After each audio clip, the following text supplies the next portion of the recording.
here. Welcome to another episode of Wild Aussie Adventures. Today I'll be joining you from the Nullarbor, part of the Great Australian Bight. Here we've got treeless plains, stunning sea cliffs, bitterly intense winds, and hopefully some unique wildlife to show you guys as well. Stay tuned.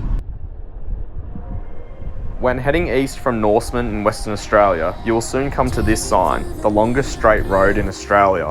What took me around an hour and a half to drive, you can watch super sped up in less than a minute. You call me by the name, too late to turn home, we chase the night away. Come on, come on, come on, come away. Let's dance to whatever, something to remember. Come along, come along, come along, come away. Make me unravel, forget about the matters. Silent, I hear it calling, no more of hiding. And I'll go on forever riding. This summer loving, we paint the sky green. And I'll go on forever. I go on forever.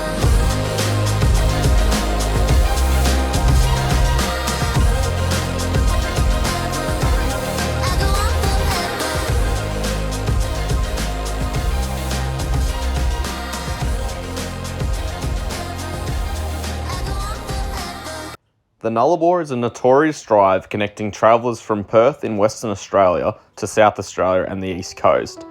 The road covers a distance of 1,200 kilometres between Norseman in Western Australia and Ceduna in South Australia, the two largest towns in the area. The drive between these areas is known to be long and boring for many travellers. However, there is some breathtaking scenery to discover along the way, and as always, some incredible wildlife has adapted to this harsh environment. Whilst much of the Nullarbor is incredibly barren, these limestone cliffs along the edge of the Great Southern Ocean provide unique shelter for smaller animals such as lizards to thrive. Although many other species have adapted to live on the treeless plains, this episode will focus on the lizards adapted to the sea cliffs on what feels like the edge of the earth. I spent a little time walking around the edges of these sea cliffs before I soon found what I was looking for, the Bight crevice skink. Part of the genus Agurnia, these skinks are known for spending time in tight spaces.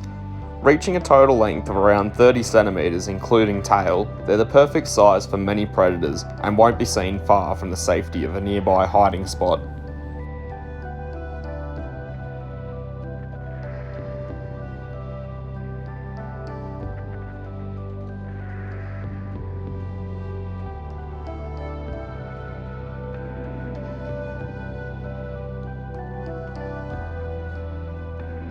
Conditions were cool and overcast in my time here, even in the middle of summer, and as all reptiles are ectothermic, they must utilise what sun is on offer to gain both heat and energy to survive. As a result, I was fortunate enough to see a number of these animals out basking in close proximity to one another. As is also the case with most other Agurnia, Bight crevice skinks will happily coexist, unlike many other reptile species.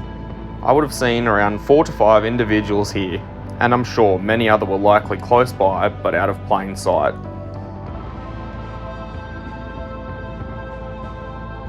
Conditions in these areas are intense and can change dramatically in a short space of time. When wind picks up from the south, temperatures plummet quickly, and these skinks' dark coloration helps them absorb as much heat as they can from the sun.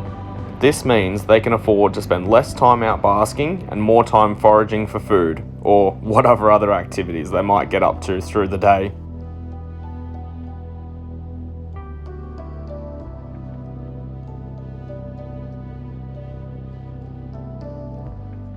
As you drive along the Nullarbor, there is many rest stops and small tracks that lead to places to pull over and rest or camp.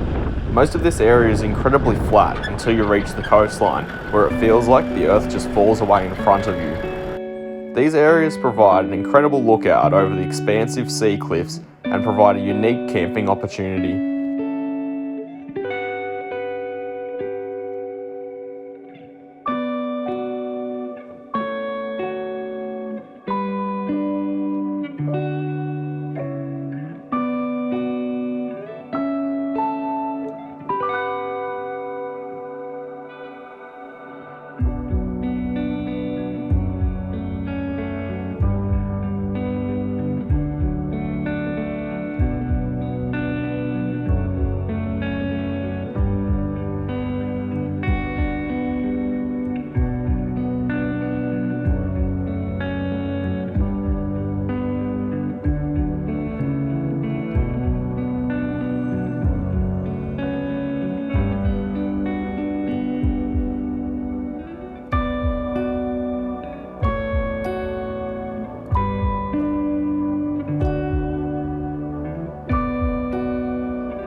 I'm currently parked up here on the edge of the Great Australian Bight on the Nullarbor, and at the moment I'm hiding away in the back of the troopy trying to escape that freezing cold wind which has picked up from the south, bringing with it that Antarctic chill.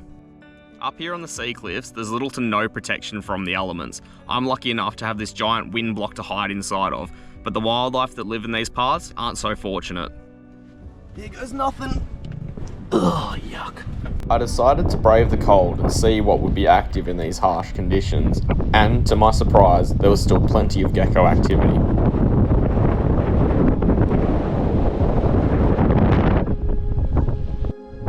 What are you doing out, little guy? It's freezing!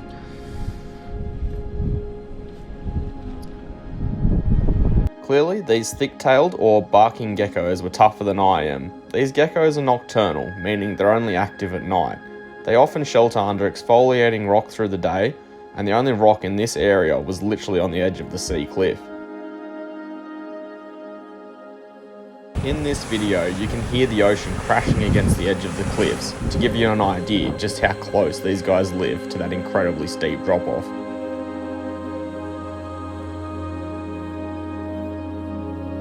In the short amount of time I could bear walking around here, I would have seen upwards of 10 thick-tailed geckos, all within 10 to 20 metres of the edge of the sea cliff. Once I ventured further in from the cliff edge, the limestone soon disappeared, meaning they must spend much of their lives right at the edge of these cliffs.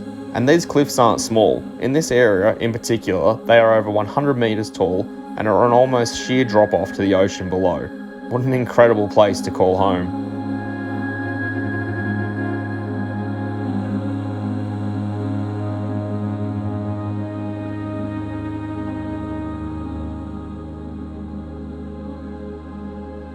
As mentioned in previous episodes, geckos don't possess eyelids, and as such rely on their tongues to be able to reach their eyeball and lick it clean. This behaviour can often be observed when watching geckos for long enough, and here you can view it in slow motion.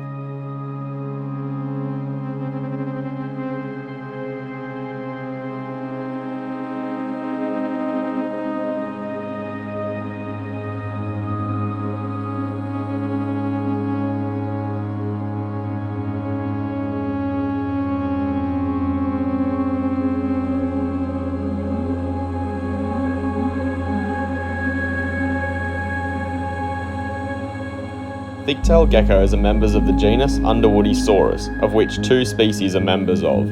We feature the other member of the genus, the Pilbara thick-tailed gecko, in Reptiles of the Pilbara Part 2. As we saw in this episode, thick-tailed geckos will stand tall when feeling threatened to appear larger, and this behaviour is again repeated here by this other thick-tailed gecko species.